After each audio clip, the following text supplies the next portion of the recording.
I've mentioned CPT, cognitive processing therapy, and you'll get to see one of the sessions of CPT. For now, I'm going to move into that other evidence-based treatment, and this is prolonged exposure. I do want to emphasize with these that they're not those types of treatment that we can do on and off. We jump into these. It's prolonged exposure PE. It's 8 to 15 sessions. It's a big range there. And the goal is, once someone gets to a point where they notice that they've really made sense of their trauma, the impact on their life is significantly reduced, that's where they're done. They're ready to go. With PE, we start off with two different types of exposure. It's just what it sounds like, prolonged exposure. We're staying in that exposure place, an exposure to the trauma. We start with imaginal. And imaginal exposure is talking about the event. For some people, this is incredibly distressing. And the way that I want it to be understood is that, this isn't just for the sake of talking about it. It's very structured. It happens in session. It happens over a 90-minute duration. Each session is 90 minutes, and it starts with the discussion of the trauma. And we're building. We're establishing that cohesive narrative. Beginning, middle, and end. And as time goes on, that tends to lengthen a bit. We tend to have a lot more rich sensory detail. We can start to understand and see and remember things that we didn't previously. We're adding in pieces that are starting to make sense. And in that first session, the first few sessions, we talk about the trauma, and we typically experience a lot of emotions. You'll likely feel very distressed, very anxious. But I want to emphasize what we're doing there is we're revisiting. And we're exposing a person to the memory of the event. And that's one of the first benefits that tends to happen. A person notices that this is something that happened in the past. It's not something that's happening right now. And we're also activating that distress. And that can sound like a lot. But what we're trying to do there is teach the body and the mind. I've used the example of a car accident and that person getting in the car after an accident. We expect them to experience some distress. We expect them to be anxious, to be concerned, nervous, scared. We expect all those emotions, and the person needs to feel that. They need to feel the intensity of that emotion really go up quickly and also dissipate very gradually, come down very slowly. That's where that teaching really happens. That's where that learning happens. The mind starts to understand this isn't dangerous. The event, this memory, that's what was dangerous. The event was dangerous. The memory I'm talking about right now, this isn't dangerous.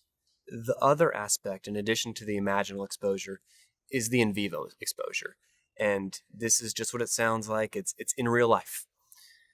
As I say this, we start with building a hierarchy. Now, I've used that car accident example a lot. Let's transition to something that people tend not to have experienced, but we can identify with. Let's say someone has a pretty strong phobia to elevators. They feel really uncomfortable when they're on them. And let's also imagine that person got offered a great job. It's at the top of a building, a 30-floor building. We want them up there. We want them at the top of that building. And if we asked them, get up there, if we told them, hey, you need to be up there, we wouldn't tell them to get on the elevator day one.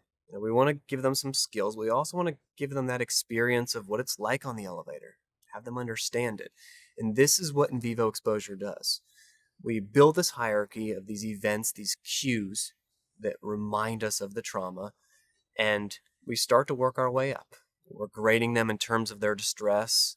We use something called the SUD system, subjective units of distress, 0 to 100. And we start low. With that person on the elevator, we might start them off with watching videos of an elevator, listening to the audio of an elevator online. Then maybe progress them to standing outside an elevator, being right there. Then maybe getting on the elevator when it's not moving. And something really important needs to happen each time. When they're in that moment, when they're standing inside the elevator, just outside the elevator, we expect that distress to go up. We need it to go up. We're activating that distress. It goes up quickly, and then that person stays in that moment until it comes down, until it dissipates. That's where you can see the avoidance could happen. They could leave. And the mind would make sense of that as, oh, the elevator is dangerous. We want them to see the elevator is not dangerous in this moment. This emotion I'm experiencing is not dangerous. It's an emotion. It's going to run its course. If we give it time, if we give it meaning, it'll run its course. We work our way up that hierarchy, and at the top of that is the traumatic event itself. We're not going there. That's something that's already happened. It's an event in the past. But we work our way through this so a person can achieve that mastery. They can really feel in control of these different triggers in their lives. And they'll notice that they can start to branch out, go to those places they were maybe avoiding previously. Be around those people they were avoiding. Feel some of those emotions they were previously avoiding. In this process of trying to revisit the memory, revisit the trauma, we're also pushing back against these excessive negative beliefs. Sometimes these beliefs are about the world, that the world is dangerous, that we can't trust people. And as we avoid, which is what we typically do with something distressing, and it's common if we have thoughts of a trauma, memories of that event, it's common to push them out of the mind. And here we're saying, no, we're going to lean into it. We're going to talk through it. We're going to revisit it. We're going to make sense of it. We're going to process it. And in in those efforts, we start to really challenge those negative thoughts. We allow ourselves to test whether the world is dangerous. We allow ourselves to feel those really uncomfortable emotions, feel that anxiety, feel that fear, and allow it to come down, allow ourselves to work through it and feel that mastery. That's what we gain through these sessions. We start to notice that thinking about the trauma isn't dangerous. The memory itself, talking about it isn't dangerous.